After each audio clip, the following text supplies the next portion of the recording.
What's up, Ryman? I told you I was gonna make a video. I can't guarantee that I'll make more videos, but I told you I'd make one more.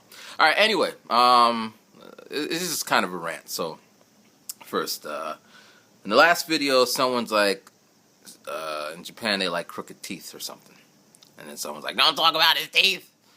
And yeah, so let me just talk about my teeth. So my teeth are crooked. They've been crooked for like forever. I think it went sour in middle school. No, I think elementary it was beginning. Yeah. Because I remember in middle school I was like, I want to get braces. Because on the Wonder Years, not Kevin, but I think Winnie and Paul. See, I'm showing my age here. Anyway, so I was like, I want to get braces, but I'm gonna say this, and you're probably, but I was black. Black people didn't have braces back then. Now everyone got braces. Anyway, so throughout middle school and high school and junior high school, I was always like, I never smiled because I was like, people are gonna be all up in my mouth and shit. And then high school, and then I started rapping, and I went to college and rapped some more, and then finally I ended up in Japan. And I was doing a lot of shows in Japan, like performing like every week, twice a week, videotaping everything.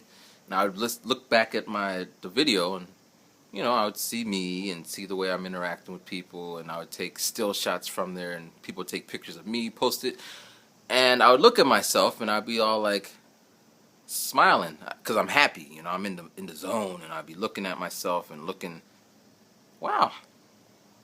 It's not that bad. And people are like, wow, you have a nice smile and stuff like that. So slowly I got over it, I mean, it could be worse. I could have no teeth, be all.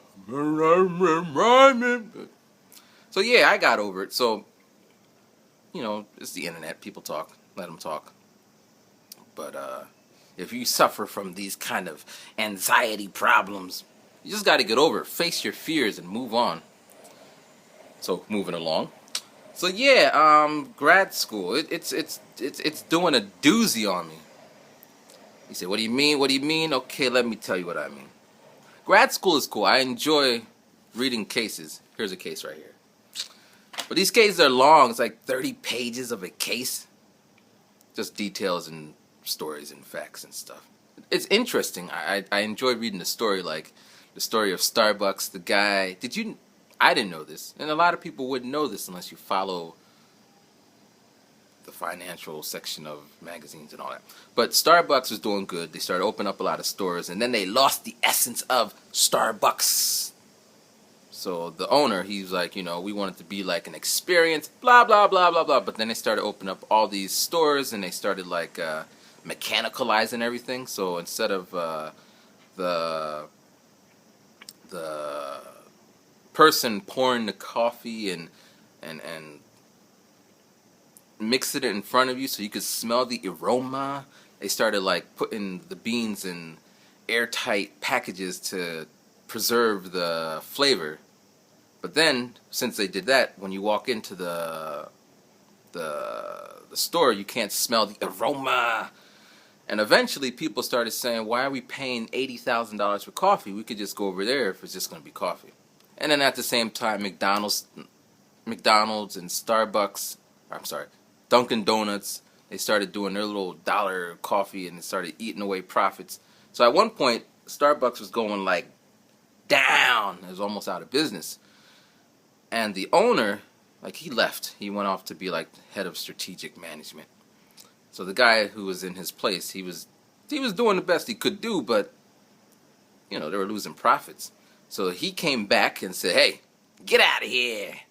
It doesn't say in the case if they fired him, but I think that's what happened. He came back, and the first thing he did was he stopped opening stores. Like, they were opening stores like 20 a day, 30 a day or some shit like that. They're just popping up. Pop, pop, pop, pop, pop. Saturating the market, And so he started closing these unprofitable stores, which McDonald's did the same thing too. I think this is kind of a strategy. You open up stores, whatever. So he came back, closed the stores, started focusing on the customers and building the essence. And he did a lot of other stuff, and finally he was able to bring Starbucks back up. So I read the case, and I'm like, wow, this is really interesting. Interesting. Wow. So I like those kind of things. But then the problem I have is then I talk to somebody, I'll be like, you know the story about Starbucks? And they start, it's overpriced, and they start telling me all this stuff. They ain't read the case. They ain't read the book. I mean, the book's more promotional, but, they don't know anything about Starbucks. They're just talking. I'm like, no, no, no. And I could actually have dates. I'm not an expert on Starbucks, but I have some information. But they're not trying to hear that. So I'm like, what the hell? You don't trust me? I read the case. I took the class. I took deep thinking. So it's like I have no one to talk to about these things. I mean, I could talk to my classmates, but, I want to share this stuff with my friends and all, people I talk to. So that's one thing I was trying to deal with. Also, I think I mentioned it before, but my second class I took at grad school was it's critical thinking. And in critical thinking, it says that when we're talking to people, if they don't make sense, we can say, "So what?" And I was thinking, if I tell anybody, "So what?"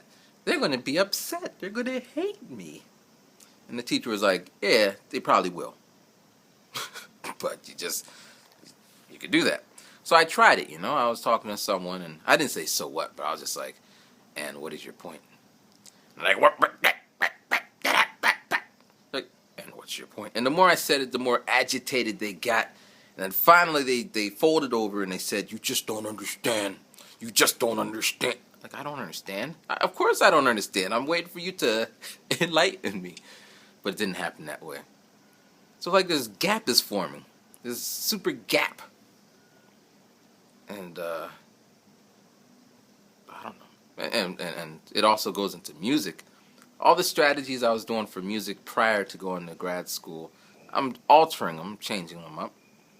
But many of the musicians that I talk to and stuff, they haven't changed their strategy, So I kind of, we should focus on our value chain because Michael Porter said that there's da da da da da da.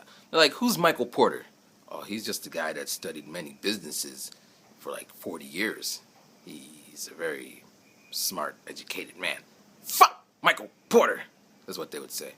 I was like, what? Okay. If you want. Like, I don't need his advice because I'm going to do it my way. And I'm just like, what? You serious? Or they'll say something like, I agree with everything you're saying, but I just got to try it my own way. I just got to try it my own way.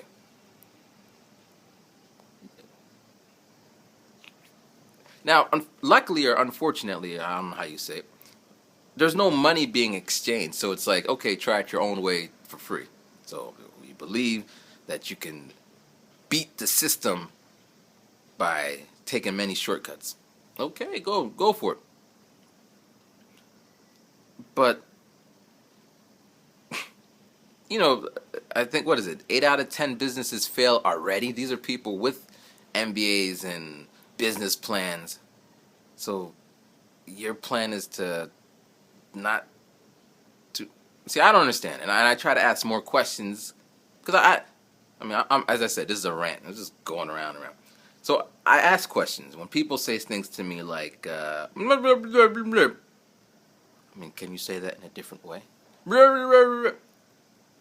Maybe I paraphrase from. So what you're saying is, you're an idiot. But that doesn't get me anywhere. That doesn't get me anywhere anyway. And this kind of thinking, I try to not use it on YouTube because doing that with random people that I don't even know is just waste. Because some people do this for a hobby. I'm going to go on YouTube and just say some stupid shit. But other people do it and don't even know they're doing it, which is even worse. But hey, So yeah, that's my rant. That's my rant. And it's hot in Japan. That was a fact. So I usually stay inside and do my homework. But yeah, we're at 9 minutes and 58, and we're going to stop right now. We're gonna. I gotta do a proper outro. So if you watch this long ass video, it's like 10 minutes now. Thank you, and let me know what bothers you. What are your pet peeves? I guess this is what these are, pet peeves. I'll name this whole video "Rhyming Guidance Pet Peeves." Although me talking about my teeth wasn't really a pet peeve. That was like well, whatever. It's my video. It's going just like this. Anyway, all right. So let me know what your pet peeves are. What bothers you about people in general, and how are you dealing with it? Because just complaining is, it's good to complain, get off your chest, but how will you fix it? That's the key part right there. And yeah. All right. So peace, rhyming, cheer.